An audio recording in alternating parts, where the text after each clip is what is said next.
Good morning guys, welcome. बहुत बहुत स्वागत है आपका। आज आपको पता है 7:30 बजे बड़ा मुकाबला होने जा रहा है। ये इंडिया और अफगानिस्तान के बीच मुकाबला होगा। इससे पहले हम बांग्लादेश के against 2-0 thanks to our captain Sunil Chhetri, उनका दमदार परफॉर्मेंस। उन्होंने 2 शानदार गोल दागे। पहला गोल जो था वो तो बहुत कमाल था।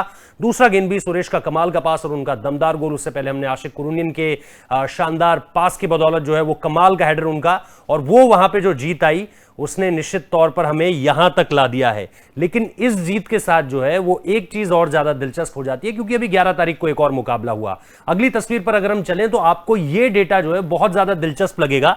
और यह मैच हुआ अफगानिस्तान और ओमान के बीच। अब हमारे सामने अड़ंगा क्या है कि हमें थर्ड स्पॉट पर अगर हमें फिनिश करना है तो हमें हारना नहीं है किसी भी तरीके से, क्योंकि अब अफगानिस्तान के लिए जीत एकमात्र जरिया हो गई है कि वो जो है 2023 का जो एएफसी है वहां तक वो पहुंचते हैं या नहीं पहुंचते हैं, एशियन कप है वहां तक वो पहुंचते हैं या नहीं।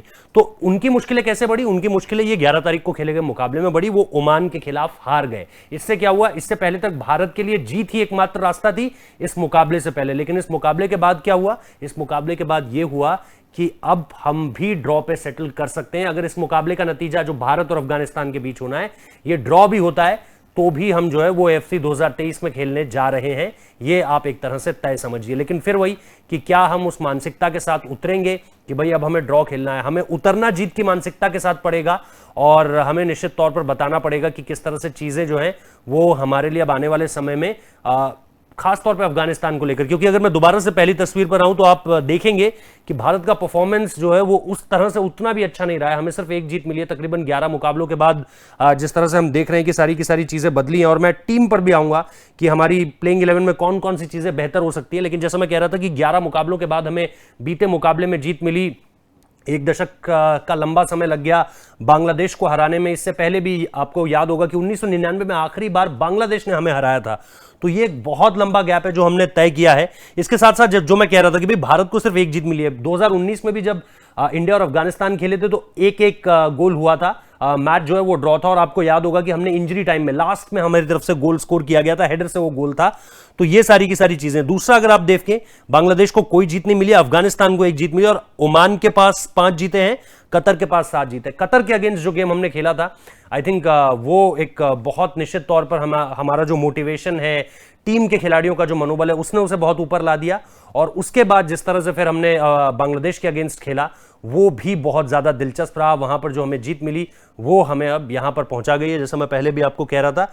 लेकिन अब बात करते हैं कि यार क्या कुछ दिलचस्प रहने वाला है, क्योंकि अगर आप अगर हम अगली तस्वीर पर जाएं तो आप समझेंगे कि कैसे जो ओमान और अफगानिस्तान का मुकाबला था उसमें देखिए पूरी तरह से डेटा जो है सारा का सारा जो स्टैट्स है वो किस टीम ने अपनी तरफ किए हैं, वो ओमान की टीम है। चाहे 13 शॉट्स कुल देखिए, ऑन टारगेट भले ही 3 रहे लेकिन पोजीशन भी 65% है। इसके अलावा भी अगर आप सारा डेटा देखेंगे तो उसमें पूरी तरीके से जो एक तरह से डोमिनेट किया है ओमान की टीम ने वो आपको दिखेगा। अब ओमान की इस जीत से हमारे लिए एक लेसन और था, वो ये कि किस तरह से जो है ओमान ने बार बार क्रॉस खिलाए, और क्रॉस खिलाने के साथ साथ उन्होंने अफगानिस्तान के डिफेंस को बार बार चैलेंज किया। तो वो निश्चित तौर पर एक बड़ा पॉइंट है जो इंडिया को सीख लेना चाहिए कि कैसे ओमान ने क्रॉस करके जो है वो एकदम अफगानिस्तान के डिफेंस को भेद दिया। और ऐसे में फिर हमारे लिए दिलचस्प हो जाता है कि क्या हम उदांता सिंह को लाएंगे, या फिर भाई बहुत लोग ये भी कह रहे हैं कि शायद आशिक कुरुनियन को मौका ना मिले, जबकि उनका पिछला गेम बहुत ज्यादा दिलचस्प रहा है। और इन सारी चीजों के बीच अगर आप देखेंगे सुनील छेत्री का परफॉर्मेंस बहुत कमाल का रहा है। मनवीर को क्या आप उसी तरह से रखेंगे, उनको उस तरह से मौका देंगे, ये भी देखना। फिर आपके जो 2 आपके प्ले मेकर्स हैं उसमें ब्रेंडन फर्नांडिस और ग्लेन मार्टिन्स का नाम बहुत ज्यादा दिलचस्प हो जाता है। खासतौर पर ब्रेंडन फर्नांडिस ने पिछले मुकाबले में जिस तरह से मौके बनाए, उनके पासेस कम से कम 4-5 अटेम्प्ट उन्होंने ऐसे निकाले थे जो हम कहते हैं थ्रू बॉल निकालना, या फिर उनकी जो एक्यूरेसी है यानी पासिंग वो बड़ी गजब की थी। तो ये सारी की सारी चीजें आपको देखनी पड़ेगी। लेकिन रियल टेस्ट होगा आपके डिफेंस का कि आपका डिफेंस किस तरह से खेलता है, क्योंकि फिजिकल बहुत ज्यादा खेलते हैं अफगानिस्तान के खिलाड़ी, बड़े लंबे हट्टे कट्टे हैं। दूसरी तरफ अगर आप देखें एरियल गेम ज्यादा रहता है क्योंकि हाइट भी है। तो हमारी तरफ अगर आप मानवीर देखें, उदांता देखें, क्योंकि सुनील छेत्री, हालांकि विद ड्यू रिस्पेक्ट छेत्री साहब ने जो पिछले मैच में पहला गोल मारा वो शानदार हेडर था, लेकिन उनका एरियल गेम उतना ज्यादा नहीं रहता है because of his height.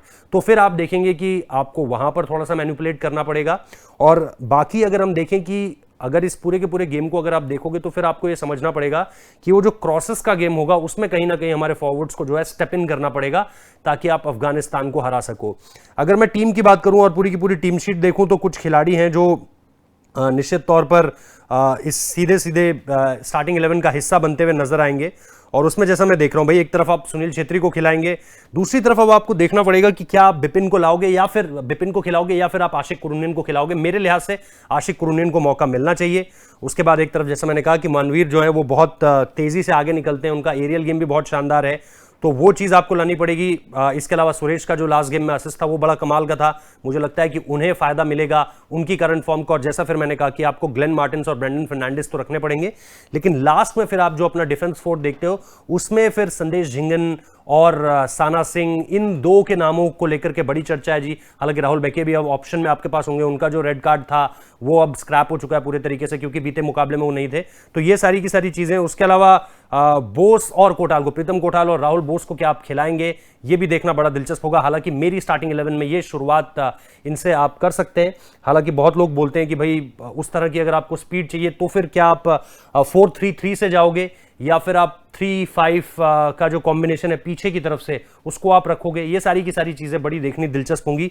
Ego स्टिमिच के लिए मैं कहूंगा कि ये बहुत बड़ा टेस्ट है, जो हम बार बार पिछले गेम में भी हमने कहा था कि बांग्लादेश के अगेंस्ट अगर उन्हें जीत नहीं मिलती है तो फिर उनके रहने ना रहने पर सवाल खड़े होने लगेंगे। ये मुकाबला भी बहुत ज्यादा जरूरी है। अगर आप हार जाते हो तो फिर आपके लिए बहुत मुश्किल चीजें हो जाएंगी।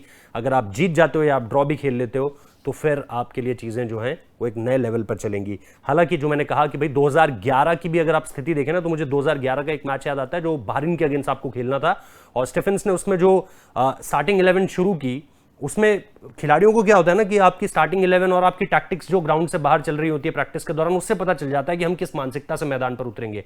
अगर कल इंडियन टीम अफगानिस्तान के खिलाफ ये सोचकर उतरती है, हालांकि फिर आपको देखना पड़ेगा कि बहरीन और अफगानिस्तान को बहुत ज्यादा आप इज्जत दे देंगे अगर आप इस तरह से खेलने उतरेंगे कि भाई हम सिर्फ ड्रॉ के लिए खेलना चाहते हैं। तो बैक ऑफ द माइंड खिलाड़ी को पता होता है जीतने के लिए हर कोई उतरता है, लेकिन जो मैसेजिंग दी जाती है ना कोचेस की तरफ से या फिर जो एक स्ट्रैटेजी आपकी बनती है वो इस तरह की नहीं होनी चाहिए कि खिलाड़ियों में कहीं भी ये घुसे कि यार हम तो ऑलरेडी जो है मैच शुरू होने से पहले, पहली विसल से पहले, किक ऑफ से पहले जो है वो ड्रॉ के लिए जा रहे हैं। तो वो चीज नहीं होनी चाहिए। आपको जीतने के लिए उतरना है। आप जीत भी सकते हो, निश्चित तौर पर आपके प्लेयर्स में वो दम है अफगानिस्तान के खिलाफ कि आप जीत हासिल कर सकते हो। आप बेटर स्टैंड भी कर रहे हो। अगर आप टेबल को देखिए, आपके प्लेयर्स ने अच्छा कॉन्फिडेंस दिखाया, हिस्ट्री भी यही कहती है। खासतौर पर अगर आप इस दशक को देखें तो हमने पिछला मैच भी ड्रॉ खेला था, उससे पहले हमने हराया भी है उन्हें। तो हिस्ट्री भी यही कहती है, नंबर्स भी यही कहते हैं, आपके प्लेयर्स भी यही कहते हैं। तो सारी रेपुटेशन जो है विद इंडिया है इस वक्त पे। तो मुझे उम्मीद यह है कि हम पहले तो जीत की मेंटालिटी से उतरेंगे, ड्रॉ की मेंटालिटी से नहीं, क्योंकि ये दोनों चीज़ें हमारे लिए हमें 2023 में चाइना ले जाएंगी। लेकिन हम जीत की मेंटालिटी से उतरेंगे और इस मुकाबले को जीतेंगे, मेरा ऐसा मानना है। फिलहाल इस वीडियो को देखने के लिए बहुत बहुत शुक्रिया।